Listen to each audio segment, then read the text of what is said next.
I'm the amateur logician.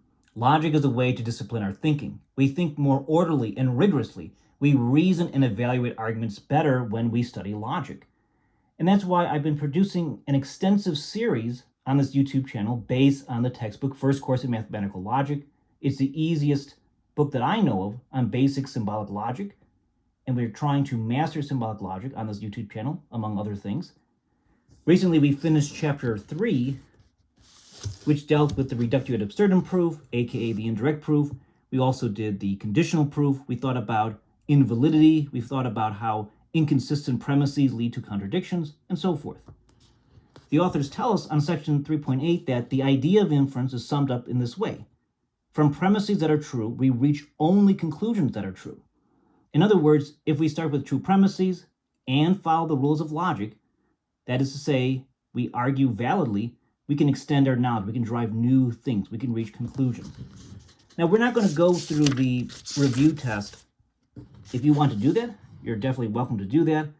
If you look at the video description, I have a link to this book, and that's one way to follow along as we master basic symbolic logic. Now, the next chapter is chapter 4, which is on truth tables. A lot of textbooks introduce truth tables right away. Some textbooks don't. Some older textbooks introduce them later, and more advanced textbooks often introduce truth tables later after rules of inference, for example. But in any case, the authors tell us that a method often more convenient than the diagram for analyzing the truth values of sentences is that of putting all the possibilities for truth or falsity into the form of a table. In fact, all of our truth functional rules of usage for molecular sentences may be summarized in table form. And that's what we're going to do with section 4.1 with truth tables. And then we're going to deal with tautologies, which is section 4.2.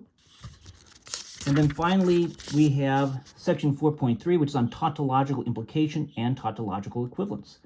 If you want to join me and study this textbook, please do so. We're going to work through the exercises and master basic symbolic logic. You can also visit my website, amateurlogician.com. There I have a tutorial on traditional verbal style logic. I also have an in-progress tutorial on propositional logic and some other things as well. There's a lot of resources there to master logic. In any case, I am the amateur logician from amateurlogician.com.